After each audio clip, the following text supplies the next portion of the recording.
prenons rapidement nos Bibles dans le livre de Jacques, chapitre 1er.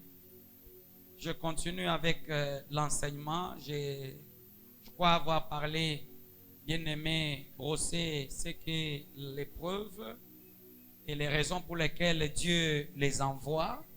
Amen.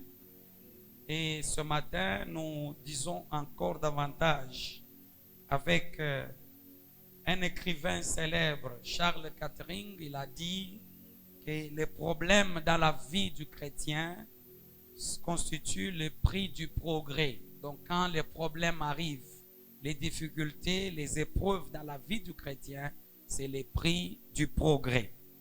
Amen. Et quand Dieu cherche à développer, bien-aimé, dans chaque croyant, la ressemblance à Christ, il nous fait passer par les épreuves.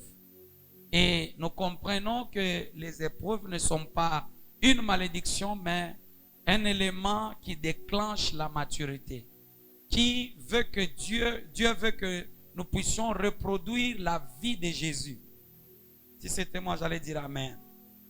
Alors, il est important de savoir, bien-aimé dans le Seigneur, qu'il ne faut pas pouvoir résister avec Dieu pendant que nous passons par ces moments-là. On n'a pas des écrits. Dans Jacques chapitre 1er, bien-aimé dans le Seigneur, quand vous commencez à partir du verset 2e, nous lisons, mes frères, quand vous passez par toutes sortes d'épreuves, considérez-vous comme heureux, car vous le savez. La mise à l'épreuve de votre foi produit l'endurance, mais il faut que votre endurance aille jusqu'au bout de ce qu'elle peut faire pour que vous parveniez à l'état d'adulte. Et soyez pleins de force, des hommes auxquels il ne manquera rien. Je saute un peu, je pars au verset 12e.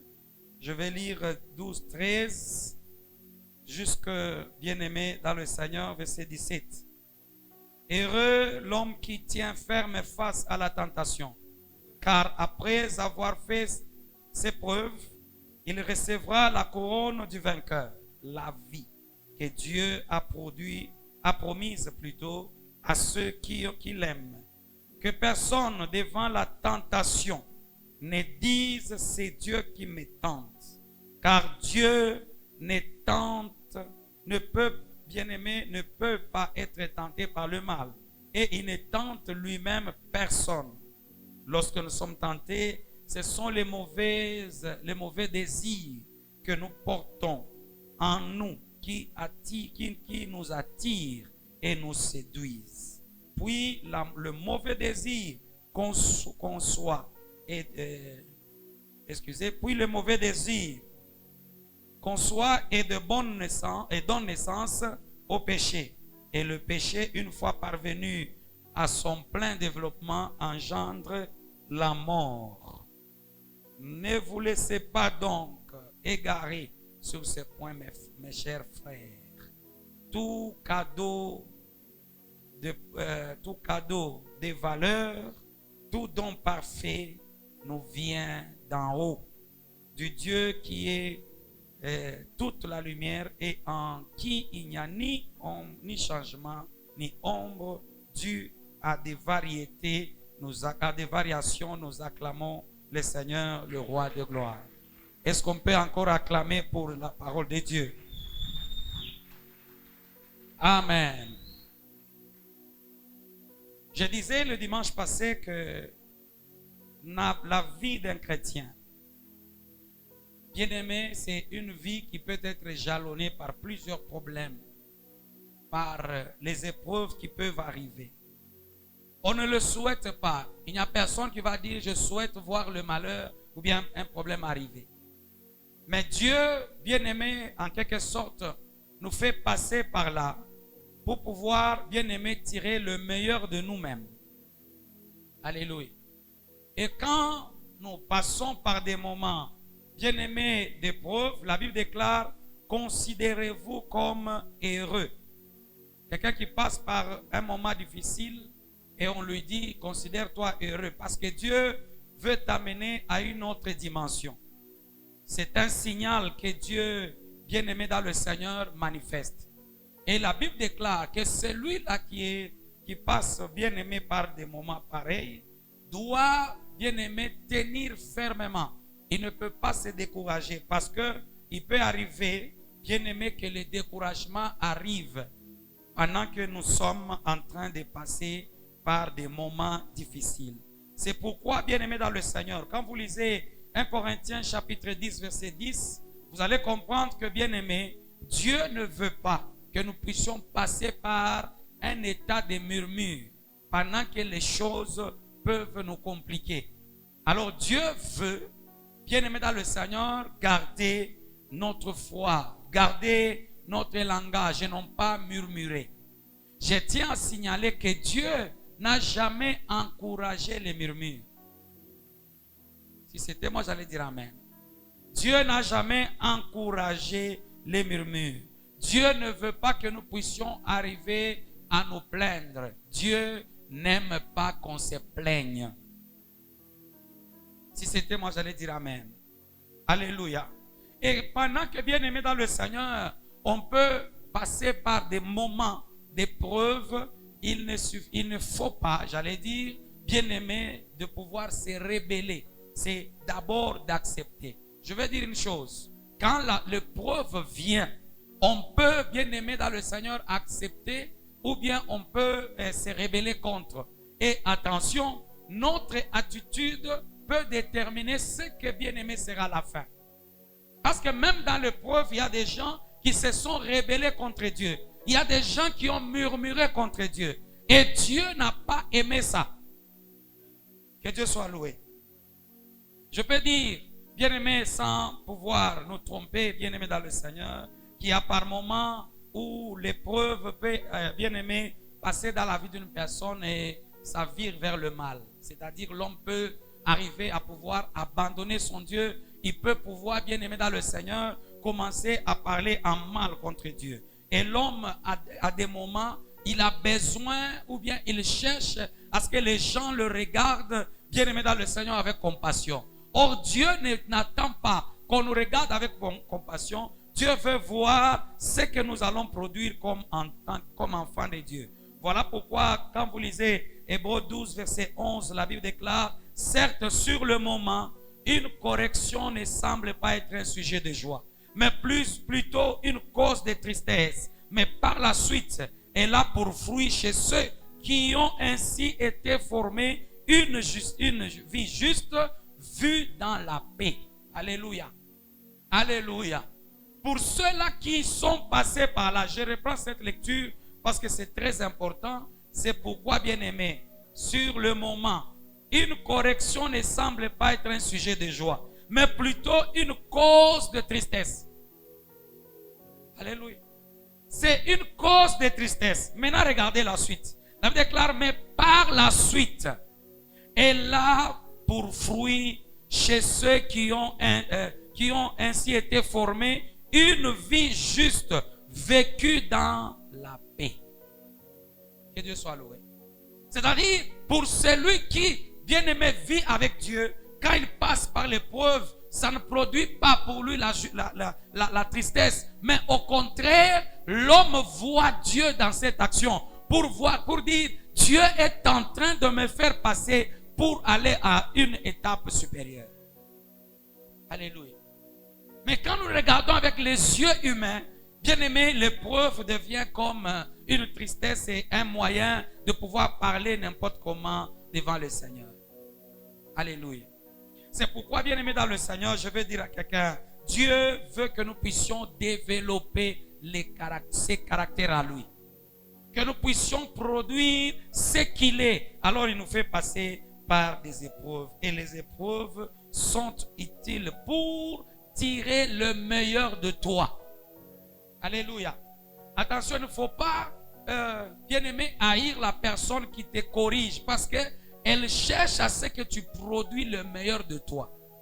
Alors, elle te corrige pour pouvoir t'amener à s'améliorer. La correction n'a jamais été, bien aimé dans le Seigneur, l'étape de pouvoir penser qu'on est en train de me martyriser ou bien de m'humilier, mais plutôt l'étape de voir que l'on veut que je puisse produire le meilleur de moi-même. Aïe, aïe, aïe. Si c'était moi, j'allais dire Amen. Alléluia. Alléluia. Et ce matin, bien-aimé, pendant que nous sommes en train de vouloir continuer, je suis en train de dire à une personne que lorsque tu passes par l'épreuve, Dieu n'est pas loin de toi, il est avec toi. Et cette épreuve, c'est pour t'amener à une vie d'excellence. Que Dieu soit loué. Maintenant, après que nous ayons bien aimé compris l'étape des épreuves, nous voulons pouvoir bien aimé continuer. Parce que quand vous lisez Jacques chapitre 1er, vous comprenez que l'homme doit être heureux pendant qu'il passe par les épreuves. Pendant qu'il passe, bien aimé, par des moments difficiles, l'homme doit s'estimer heureux. Mais cela, bien aimé dans le Seigneur, ne suffit pas parce qu'il faudra que l'homme puisse pouvoir passer. Ou bien pour accepter de pouvoir traverser toute la période arrivée à la fin. C'est l'endurance qu'il faut avoir. Alléluia. Ne sois pas comme ceux-là qui mettent la main à la charrue et qui regardent en arrière, ne sont pas dignes de Dieu. Alléluia. Plusieurs chrétiens aujourd'hui, quand ils passent par une difficulté, la première des choses, c'est abandonner la vie de prière. C'est abandonner la vie de l'église. Qui est là? Alléluia. Ce n'est pas une occasion d'abandonner la vie de prière, ni moins la vie de l'église. Alléluia. Même Lazare, l'ami de Jésus, est passé par des moments difficiles. D'ailleurs, il est passé même par la mort. Au-delà de la mort, son corps a commencé même à se détériorer. Alléluia.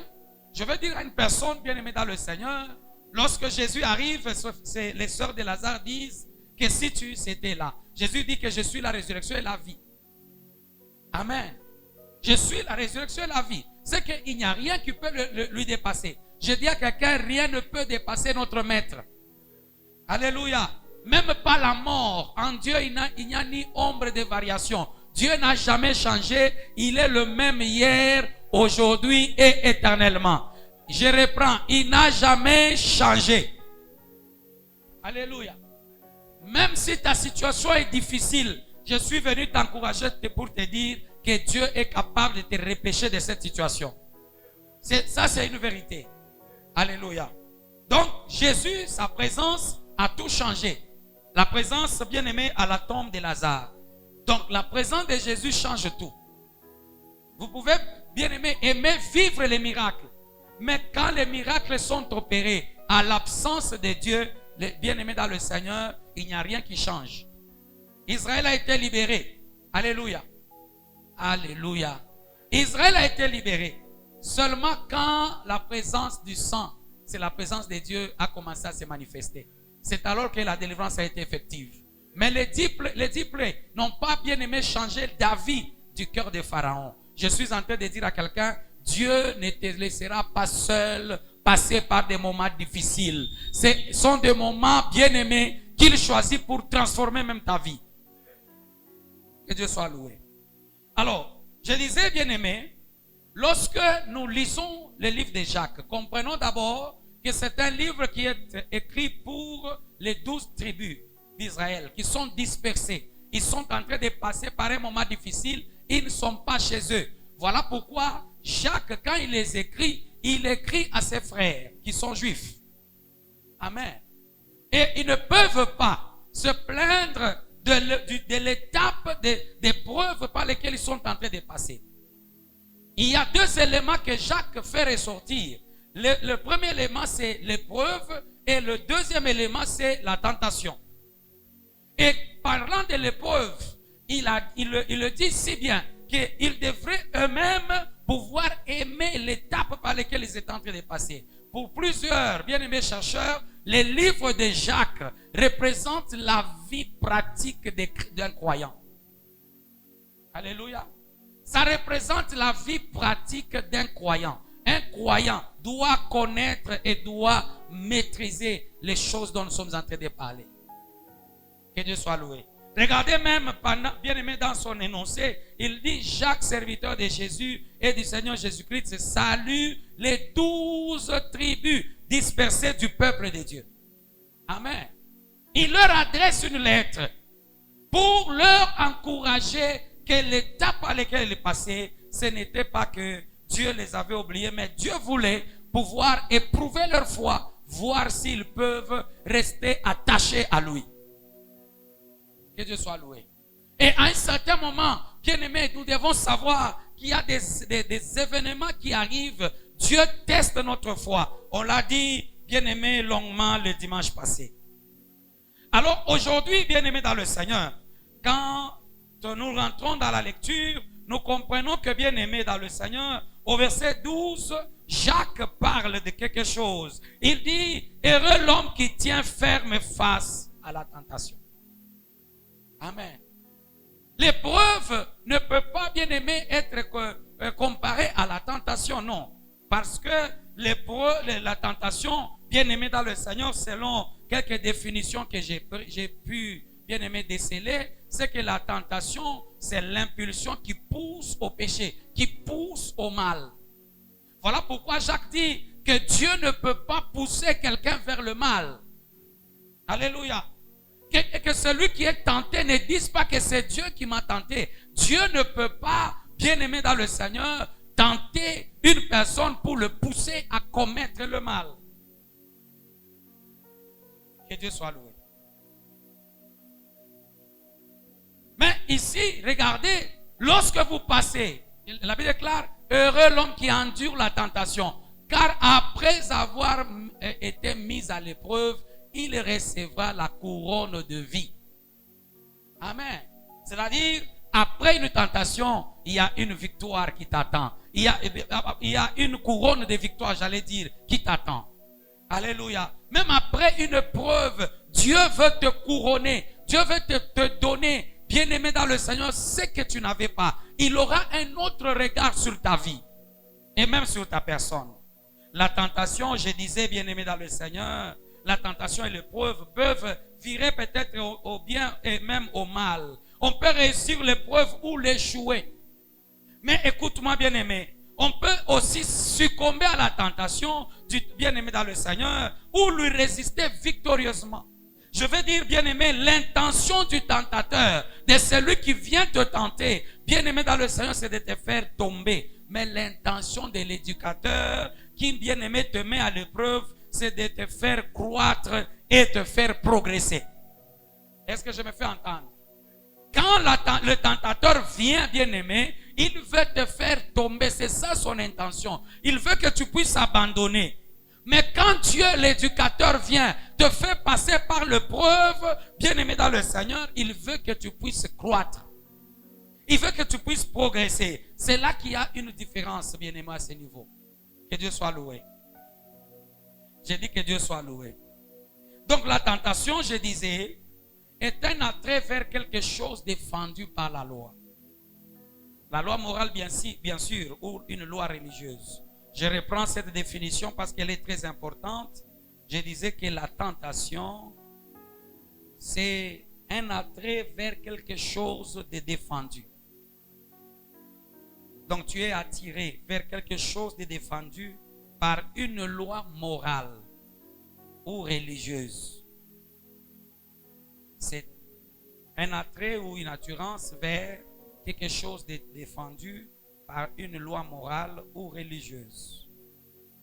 C'est l'incitation au péché. C'est ça la tentation. Une incitation au péché. Ou une révolte contre les lois divines. Amen. Voilà, bien aimé, en quelques mots, la tentation. Donc, c'est une sollicitation. Je vais dire à quelqu'un, la tentation, c'est une sollicitation et non pas une imposition.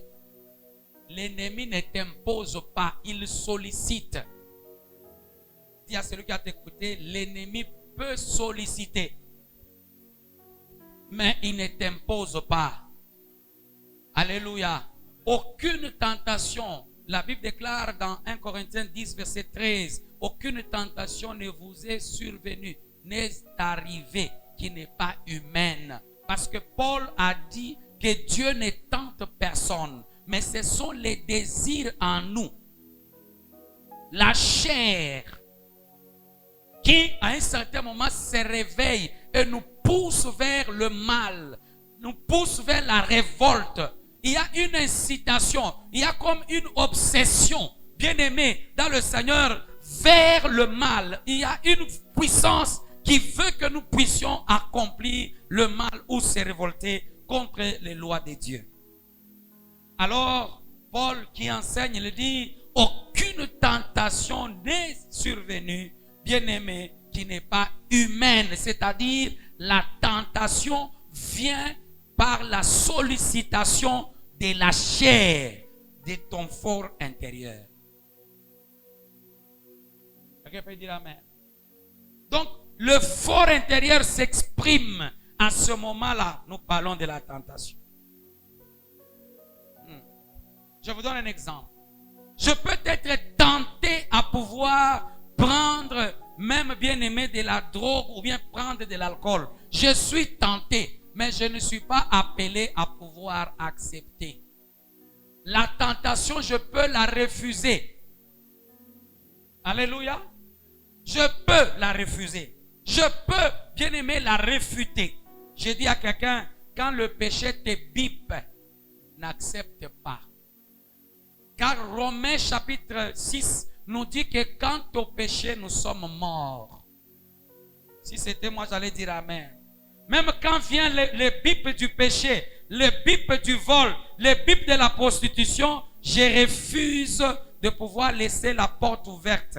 Dis à celui qui est à tes côtés, je ne laisserai plus la porte ouverte. Est-ce que nous pouvons dire amen bien? Dis à celui qui est à tes côtés, est-ce que ça va? La Bible déclare Romains 6, verset 11. Ainsi vous aussi considérez-vous comme morts pour les péchés et comme vivants pour Dieu dans l'union avec Jésus. C'est-à-dire, bien aimé dans le Seigneur, à un certain moment, quand le péché vient, il nous bipe, ne répondons pas. Tout bip ne dit pas que tu dois rappeler. Il y a des gens qui te bipent que tu n'as jamais rappelé. Il y a sollicité le mal. Quand ça te bipe, ne rappelle pas. Aïe, aïe, aïe. J'ai utilisé votre langage. Hein? Le bip. Alléluia. D'ailleurs, à un certain moment, quelqu'un m'avait bipé un jour. Je regarde, j'ai dit, est-ce qu'il a même payé les unités pour me biper afin que je puisse rappeler? Alléluia. Cela veut dire que même quand le péché, la sollicitation vient là, n'accepte pas les bips. D'ailleurs, le bipeur lui-même, il est souple. Quand il bip, il sait que je vais couper. C'est la même intention qu'a l'ennemi. Quand il bip, il sait que peut-être que tu ne vas pas répondre. Ne réponds pas à tout bip. Waouh. Ok. Bien aimé, vous irez au ciel. Pour aller au ciel, il faut refuser la tentation. Non, je dis à quelqu'un, pour aller au ciel, il faut refuser la tentation. Amen. Car la tentation vient pour que tu fasses ce que Dieu ne veut pas. Wow. Alléluia. Maintenant, il y a de ceux-là qui aiment bien les messages de prospérité. Ok. L'église peut enseigner le message de prospérité. Vous pouvez être prospère. Mais Jésus a donné une autre façon de comprendre. À quoi servirait à l'homme de gagner le monde entier, de perdre le royaume? N'oubliez pas qu'après la tentation, nous avons une couronne à pouvoir avoir. La vie éternelle. Je dis à quelqu'un, la vie éternelle est plus importante que toute autre chose. C'est pourquoi je vais dire à quelqu'un, ne te conforme pas au siècle présent. N'accepte pas de vivre comme tout le monde. Tous peuvent accepter les bips de l'ennemi, mais toi n'acceptes pas. Dieu nous a créés en nous dotant de la volonté. Dieu, en créant l'homme, il l'a créé avec une volonté. Wow. Amen. Tant que ta volonté s'oppose à une chose, le péché n'aura pas lieu. Je vais dire à quelqu'un, tant que ta volonté s'opposera, tant que tu ne voudras pas, même si on te tente comment, tu ne vas pas accepter. Prenez même le cas bien-aimé de Joseph. Il a été tenté en toute forme bien-aimé dans le Seigneur. Mais il a dû résister. parce qu'il n'avait pas la volonté d'accomplir, de faire ce qu'on lui demandait de faire. Écoutez, chrétiens, nous sommes arrivés à un moment où l'accusateur veut nous voir faire ce qu'il nous dit pour nous accuser vers Dieu. Alléluia. Alors, quand vient le tentateur, ne laisse pas la porte ouverte. N'accepte pas. C'est pourquoi je dis, bien-aimé dans le Seigneur, tant que ta volonté s'oppose à une chose, le péché n'aura pas lieu. Dieu t'a créé avec une volonté. À un certain moment dans la vie, il faut savoir dire oui et savoir dire non. Et je dis à quelqu'un, il y a des moments dans la vie, il faut savoir dire non et savoir dire oui. Parce que la volonté, Dieu en nous créant nous a donné cette capacité-là. Voilà pourquoi Jacques qui continue et qui dit que ton oui soit oui et que ton non soit. La Bible déclare, bien aimé dans le Seigneur, que lorsque tu dis non, tu dois rester sur le non là. Je vous donne un exemple. Paul dit, quand vient la prostitution, l'impudicité, qu'est-ce qu'il faut faire? Non, non, je ne fuis pas. Je reste là en train de se regarder. Ce que je veux, j'entretiens pour que le péché puisse venir. Et que le péché, après le péché vient la mort. Waouh. Quelqu'un qui te harcèle, tu restes là où il est. Quelqu'un qui te donne des avances, tu restes là-bas. Non, tu dois fuir. Parce que c'est les tentateurs qui le poussent à te tenter.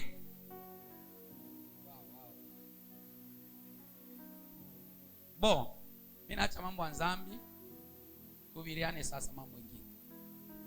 à partir de kesho unauza avion. Comme ça on unaleta maavion mkongo inaanza kuluka.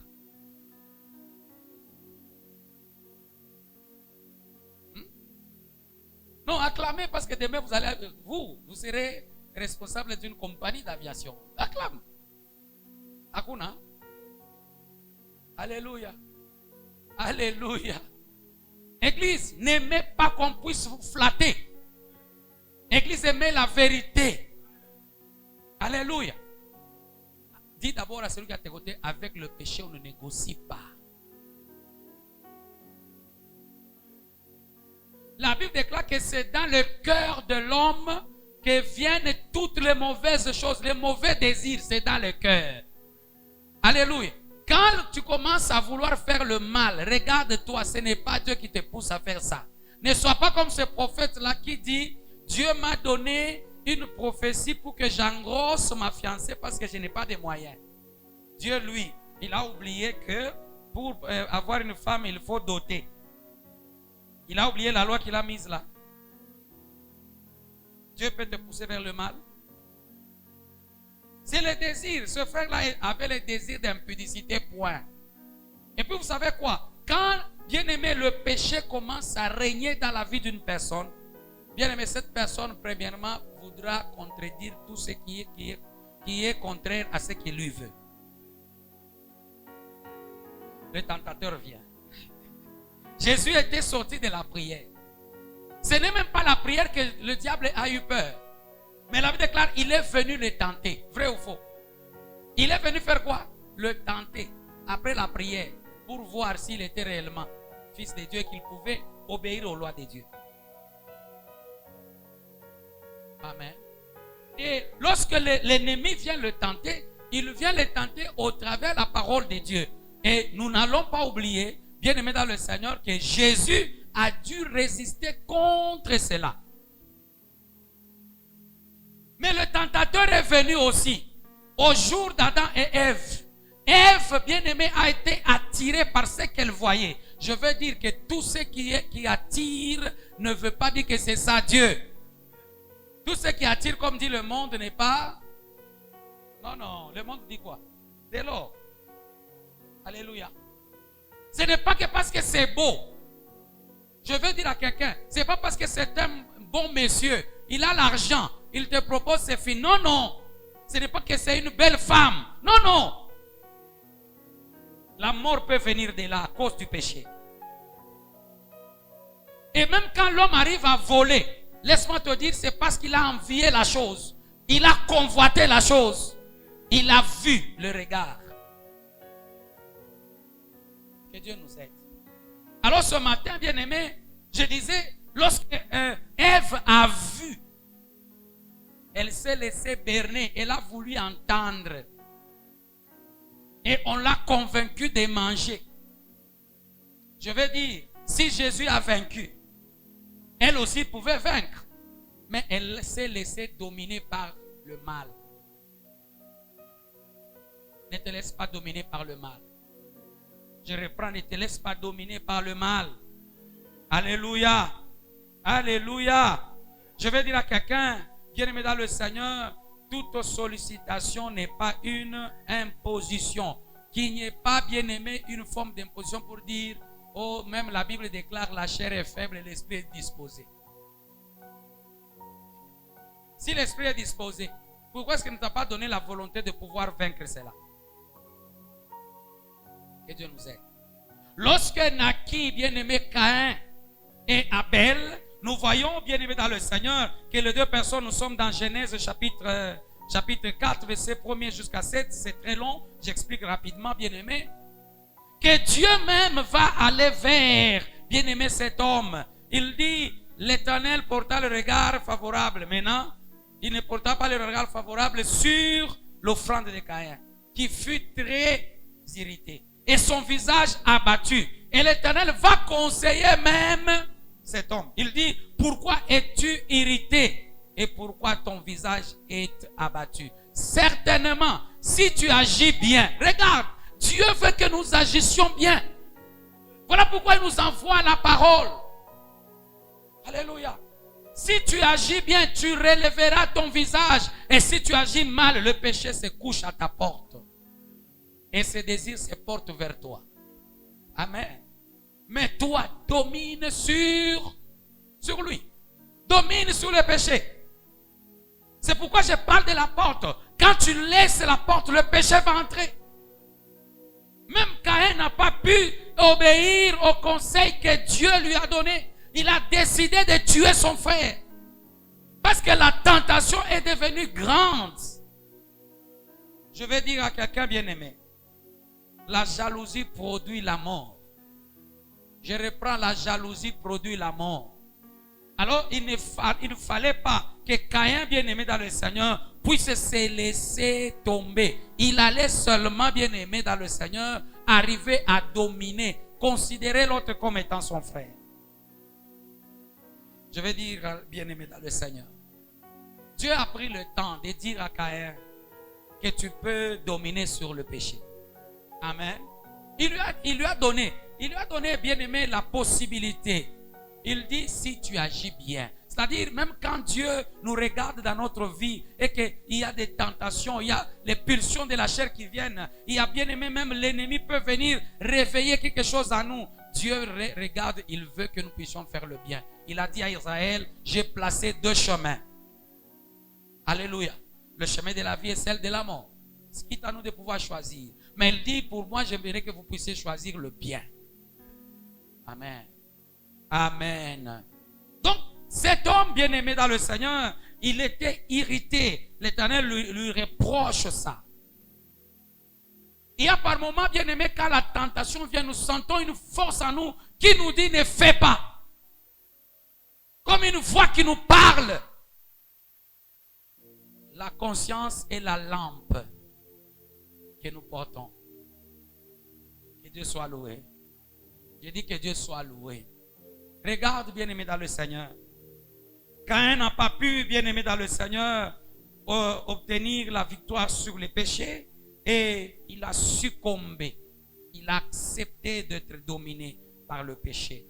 Ah, que Dieu nous fasse grâce de ne pas succomber. Je dis encore que Dieu nous fasse grâce de ne pas succomber. Refuse de ne pas succomber. Nous pouvons, bien-aimés, arriver à dominer le péché. Ah, je suis seul là.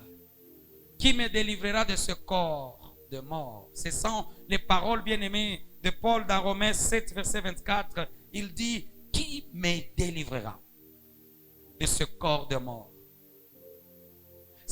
Il faut alors arriver à répondre, bien-aimé, positivement bien-aimé, à la présence de Dieu. C'est pourquoi j'aime toujours le livre des Proverbes 18, verset 10, que le nom de l'Éternel est une tour forte pour nous. Pour que nous puissions être à l'abri, bien-aimés dans le Seigneur, nous devons arriver à pouvoir nous concentrer, à chercher et à se réfugier devant le Seigneur. Que Dieu nous aide. Je veux dire, bien-aimé, aujourd'hui, le mal te tente. Il y a une répétition. Vous savez, même quand le mal vient, il ne vient pas seulement une fois et puis repartir. La tentation ne vient pas une seule fois. Elle peut récidiver. Elle vient aujourd'hui lundi. Mardi, elle peut revenir. Le lendemain, elle peut encore revenir. Le problème de l'ennemi, la Bible déclare, il rôde. Dis d'abord, il rôde.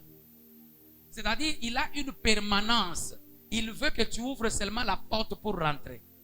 Alléluia. Quand quelqu'un rôde, cela ne veut pas dire qu'il faut lui ouvrir la porte. Parce qu'il n'a pas de capacité. S'il aurait des capacités, il n'allait pas rôder. Il allait directement rentrer en nous. Non, je ne sais pas si vous êtes avec moi. Il allait directement rentrer en nous. C'est comme ça que je disais à une personne, tu peux perdre ta destinée seulement parce que tu as laissé ton oreille à écouter des choses qu'il ne fallait pas. Tu peux peut-être rater ta destinée parce que tu as regardé avec insistance des choses qu'il ne fallait pas.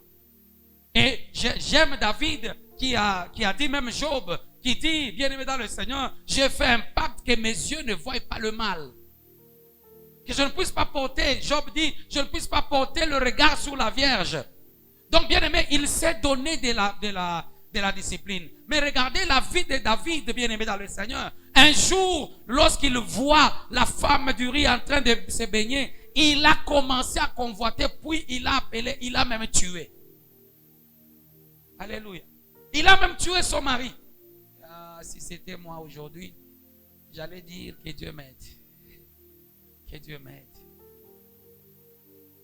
Amen. C'est 2 Samuel chapitre 11, je crois. Amen. Amen. Il a convoité. Il a commencé par convoiter. Je suis en train de dire à quelqu'un aujourd'hui, amen, que la demande sera grande, mais il faut résister. La Bible déclare, jusqu'au péché, vous n'avez pas encore résisté jusqu'au sang. Il faut résister. Je reprends. Il faut, dis à celui qui est à tes côtés, il faut résister. Parce que nous sommes dans le corps qui a des faiblesses. C'est pourquoi Paul dit que nous portons du trésor dans de l'argile. Amen. Nous portons du trésor. Maintenant, l'ennemi veut que nous puissions être détruits afin qu'il puisse se glorifier. J'ai dit moi-même Amen parce que le message nous concerne. Je ne veux pas parler de quelqu'un d'autre, je parle de moi-même. Parce que si je parlais de quelqu'un d'autre, la personne dira, on est venu me prêcher aujourd'hui. Amen. Tous les jours de notre vie, sommes-nous tentés, oui ou non? Alléluia. Ne laisse pas alors les démons franchir, ou bien, bien-aimé dans le Seigneur, ne te laisse pas accomplir ce que te sollicite la chair. Parce que la chair te sollicitera. C'est la nature adamique qui est penchée vers le mal. Que Dieu nous aide. Je dis bien que Dieu nous aide. Je ne veux pas être dirigé, bien-aimé, par la chair, mon ancienne nature. Non, je veux que par la grâce de Dieu, je vive la crainte de Dieu. C'est très important. Quelqu'un me disait, c'est hier, pasteur, si tu changeais les messages, tu deviendrais riche pour être comme tous les pasteurs. Je lui ai dit que Dieu soit loué parce que moi je suis riche en donnant la vérité. Amen. Donc, lorsque vous êtes tenté, verset 14 de Jacques 1, lorsque vous êtes tenté, ce sont les mauvais désirs que nous portons. Nos mauvais désirs que nous portons en nous qui nous attirent et nous séduisent. Alléluia. Donc, je vais dire à quelqu'un bien-aimé, ce matin, ne te laisse pas séduire par, bien-aimé, les mauvais désirs. Dis à celui qui est à tes côtés, regarde-le, dis-lui, refuse d'être séduit par les mauvais désirs. Non, je pensais que tu allais bien dire. Amen. Amen. Le péché se couche à ta porte. Je suis en train de dire à quelqu'un, quand le péché se couche à ta porte, il y a une chose que tu dois faire, c'est dominer. Amen. Ne te laisse pas, bien-aimé dans le Seigneur.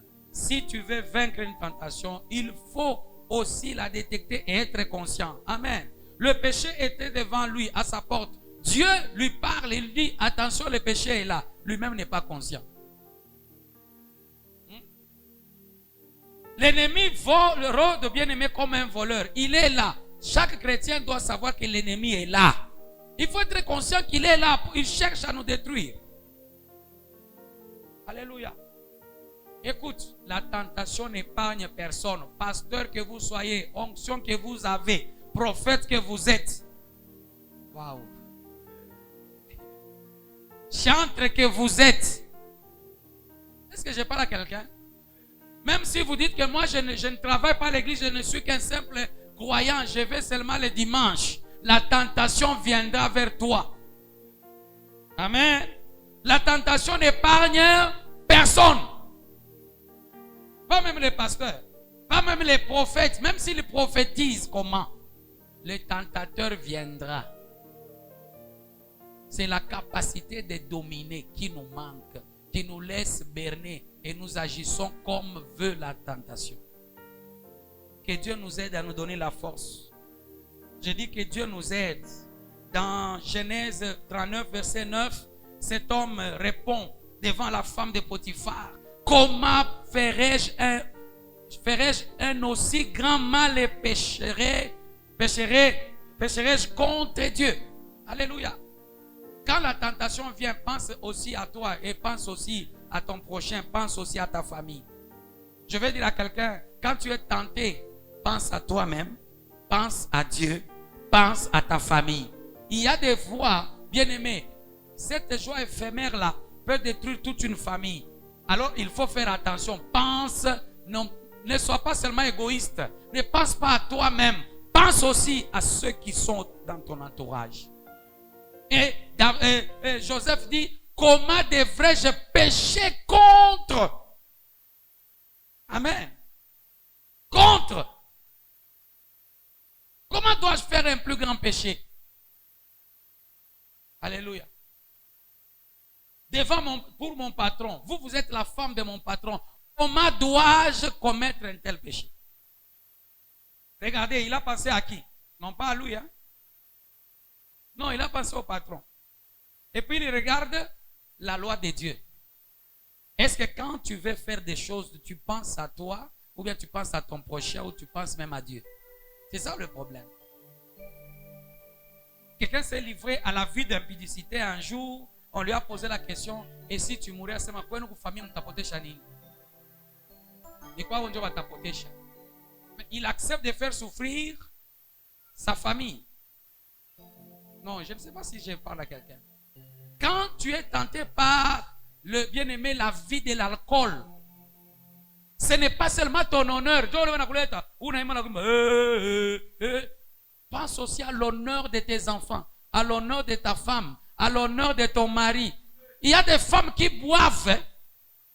Moulevi, maman Moulevi. Pense aussi à ta famille. Je dis à quelqu'un, quand tu veux faire quelque chose de mal, quand le tentateur te tente, pense aussi à ton entourage. Ne pense pas seulement à ta personne. J'ai toujours dit, à un moment, Paul dit ceci, que je ne sois pas l'occasion de chute pour mon frère. Non, l'enseignement que je donne, c'est comme si elle est en train d'énerver une personne. Alléluia. Ne sois pas l'occasion de chute d'une autre personne. Car quand toi tu pêches ou que moi je pêche, ça peut affaiblir la foi de celui-ci, la foi de l'autre, la foi de l'autre. Alors je dois penser, avant de pouvoir céder à la tentation, je regarde Nathan, je regarde Maître, je regarde maman là-bas. Et puis je dis, je ne le fais pas à cause d'eux. Paul dit, si j'ai pardonné, c'est à cause de vous. Il y a par moment, l'ennemi vient te tenter pour que tu ne puisses pas pardonner. Et puis on va dire, qu'est-ce que lui-même fait?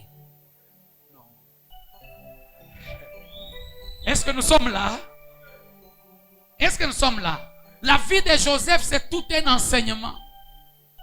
Il a dit, comment dois-je pécher contre? Je dois faire ce grand péché et puis je dois faire ce mal devant Dieu. Comment dois-je pécher contre Dieu? Est-ce que tu es conscient que quand le mal vient et que tu commets, bien aimé, tu as péché contre Dieu? David dit, permets-moi que je serre ta parole dans mon cœur afin de ne pas pécher contre elle.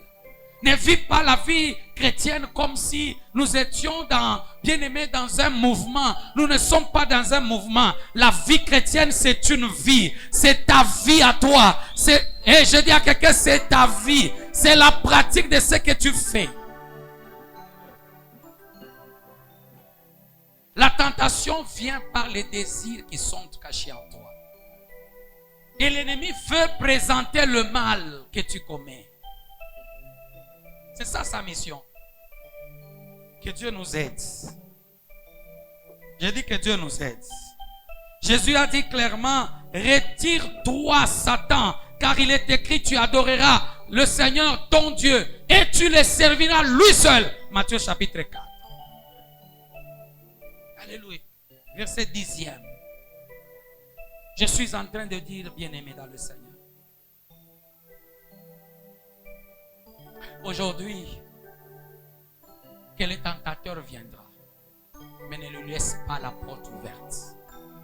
Le mal va te solliciter, mais ne laisse pas la porte ouverte.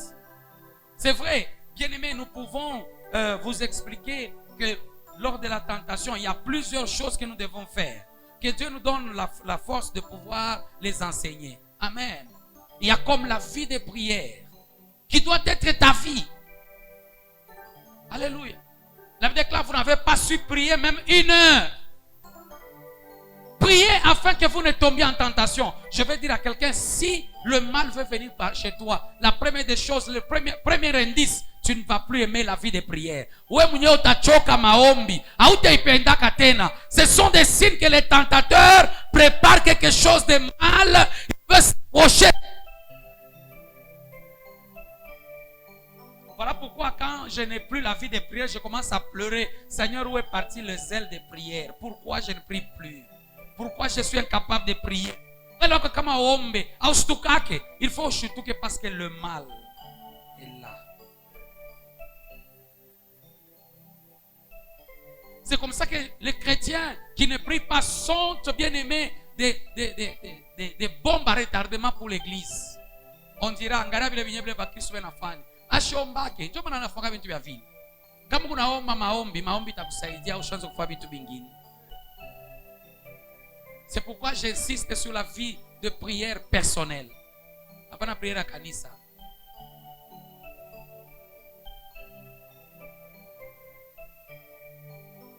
Papa, unaona unasikia ya kufanya vibaya vimwai. Angalia thermometer ni maombi. Kama maombi kasha kushuka.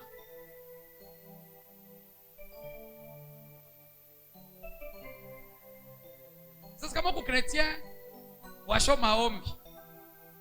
Donc tu es disposé, prédisposé à faire le mal. Parce que quand il viendra te solliciter, tu n'auras pas les forces nécessaires pour pouvoir résister. Dis à celui qui est à tes côtés que Dieu m'aide aussi dans la vie des prières.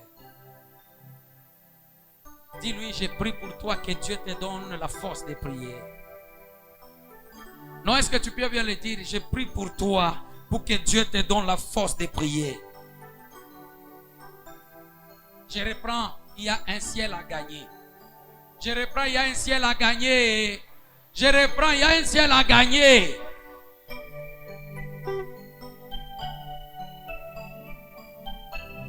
Unaweza unaangalia hivi unaona makuta, unasikia vya kuiba. Unasikia tu vya kuiba. Nibe nishibi. Alléluia. Mais tu as la force de résister, tu dis makuta wakia pale hawezi kunichezea. Alléluia. Alléluia. Tu regardes le pagne d'autrui qui est vraiment kikwembe kizuri. Kwa watu wengine wanaongopaka na kubacha pafuashi. Unafika kunyumba hivi wanafunga ku salon. Jua shaweza kawa unakuya. Loko ni hata ndio kuiba. Kama unashinda ya kuiba utaiba hata telecommand. Kizuri uibe. l'ennemi peut amener une personne à le ridiculiser. Je dis à quelqu'un, le mal va te faire ridiculiser. Que Dieu nous aide ce matin. Je reprends, que Dieu nous aide. Bon, Dieu te bénisse et bénisse sa parole. Du moins pour ce matin.